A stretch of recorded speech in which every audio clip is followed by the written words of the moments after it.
This is an art rant. Art's a tricky business.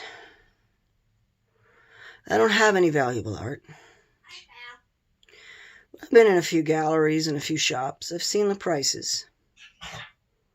When you get in the gallery, for an artist that is not world famous, okay, just somebody that has managed to get in a gallery, and I've never heard his name before, but he's in the gallery, you're looking at prices that seem to be reflective of the size of the canvas. As if the artist went through his work and said, okay, all canvases this size are this price, and all canvases that size are that price. And they seem to start at $500 and they go up from there. Now, I'm going to show you one, pardon me, for my nostrils. We got here, not panning slowly, sorry, this painting.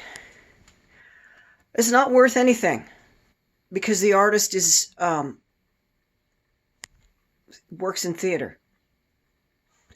He is well known. I would like to find a home for it because it's too big for me. But in a gallery, this painting, if he did decide to put it in a gallery, it would be priced at around $1,000 at least. I don't know if it would get that. I think it could. I've seen it happen. And then we have over here an unnamed painting by a lost friend. Long story. Got it for free. Over here, painting by a guy I recognized in Ontario. I'm sorry, the lighting. Can you see it now? No. Okay, that's Johnny. He's a local. I bought that from him because it's beautiful and I wanted to support him and I could afford it. Up above it, I bought that in a gallery on discount. It was worth about the value of the frame because nobody in Saskatchewan appreciated it. They all wanted grain elevators, the guy said. And I said, oh, I recognize that artist. I'm going to buy it. That was 1980 and it's still worth as much as an unknown. That's too bad. I don't know if the artist is still alive or not. I haven't been able to find out that much about him.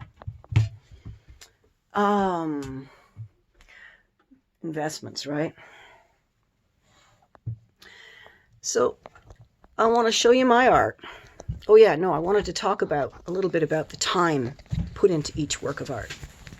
The artist's time and materials. Canvas, wood, and paint costs money. But it's not the most expensive media you can work in. Sculpture costs a lot more, especially if you're working, like jewelers. Man, their media is expensive. You know, different products cost different amounts of money, depending on what you're producing and what has to go into it. In my case, it's PLA filament, which is still bloody expensive. Looking at my box, my pretty little box. I'd say this box is about $10 worth of filament in it. Really expensive. It might have gone down by now. I don't know. The dog distracts me so badly. She's playing with a ball. Right. The hours put into the work of art. Now, due to the extremely smart and clever process Johnny uses to create this one, I would say it probably took him an hour, maybe less. Depends on how practiced he is at his process. But it's not a difficult process, and it produces beautiful results, and it's very smart, and it allows him to inject motifs into his work that become recognizable. So it's a really smart idea. And it's part of how you do art is process. That process can make a huge difference. Is it hand painted? Or is it printed? Or is it stenciled? Is it stamped? How did the artist make it? Did he put each stroke down? Or did he do a Jackson Pollock with a can of paint? It's relevant. This guy did this entire thing with a brush. All right? No stencils. All brush. 100% top to bottom. He drew this thing out carefully with black paint and a very fine brush. You could see it when you look at it. Maybe not on the camera, but let me tell you, I'll just tell you. Oh, I got to get down off the stairs. This was done pretty much stroke by stroke with a brush. This was applied. It wasn't splashed on and swirled around. I have seen work in galleries. I remember one of the first, I got tangled up in the handrail. One of the first exposures I had to abstract art was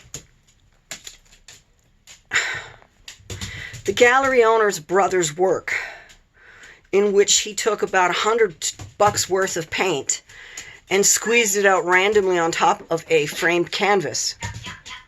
And when it was dry, called it art, named it.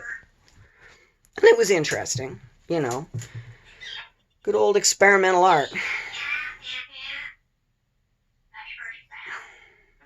Back in the day, those used to be called studies, and you didn't sell them. You used them for research, and you didn't sell them. They were your studies. Your sketchbook wasn't your product. Here's another beautiful work of art. I bought this at a festival.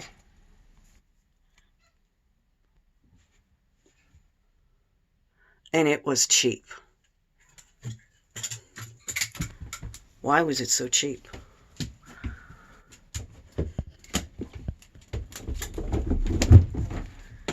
You got some person who spends the whole day talking on the phone and filling out forms, and they get an hourly wage and benefits. Why do our skilled crafters and artists, my father's work, or my grandfather's work, Opa did that. Why are these artists not getting paid? Opa made a living manufacturing badges and pins and Barbie dolls out of plastic in a day when plastic was still incredibly new as 3D printing is now. Opa would have loved 3D printing, let me tell you. He'd have been all over that stuff. But he died much too long ago. Why are our artists not being paid properly? Because you can't assign a value to their efforts. You can't properly monetize somebody who's that unpredictable. And you've got to be able to keep the artists down, because the artists are the ones who have the tenacity, the nerve, the gall to criticize the system, or the powers, or, to criticize those who do not wish to be criticized. So you got to keep them down, Keep them too broke to have a voice. Don't give them a voice by not publishing their work. The thing is, when you put a monetary value on everything, when you calculate the value of a mother's love, the cost of raising a child, and you start applying a price tag to everything. Childcare, for instance, becomes a paid commodity. You hire people because you have to go to work. So now raising a child becomes a commodity. The first thing that happens is everything becomes commoditized, which now gives control of its value over to a small cadre of people. I was going to show you my work of art a little closer. This is Susan. I think Susan's worth a good $500 to $1,000. In fact, if you want her, I don't want to get... she's not exactly for sale, but I would let her go if I got enough. I think over $1,000 it would take to get me to let her go. And I'd have to feel like the person who wanted her really loved her. She comes with a story, too. She's art. When I show these boxes to people, they want them to be cheap. See, if you made a box like this with injection molding and you used silkscreen robot printing to apply the decoration, and then a bunch of underaged third world workers to apply the 3D stuff, you could easily reproduce 1 million of these boxes for $1 a piece at the dollar store. That's what people see. They don't see the hours of handwork. What am I supposed to do? I don't know. I'm not a salesman. Just an artist. And I know so many artists like me. They're out there trying to produce a comic and people are like, why isn't it more like this? Why isn't it more like that? I expect it to be a certain way and it's not, so I'm not going to support you. It's like, what the heck do you people think artists are supposed to be doing out here? Copying each other? Oh no, that's copyright. You want original content, but it has to be familiar. What's the matter with you folks?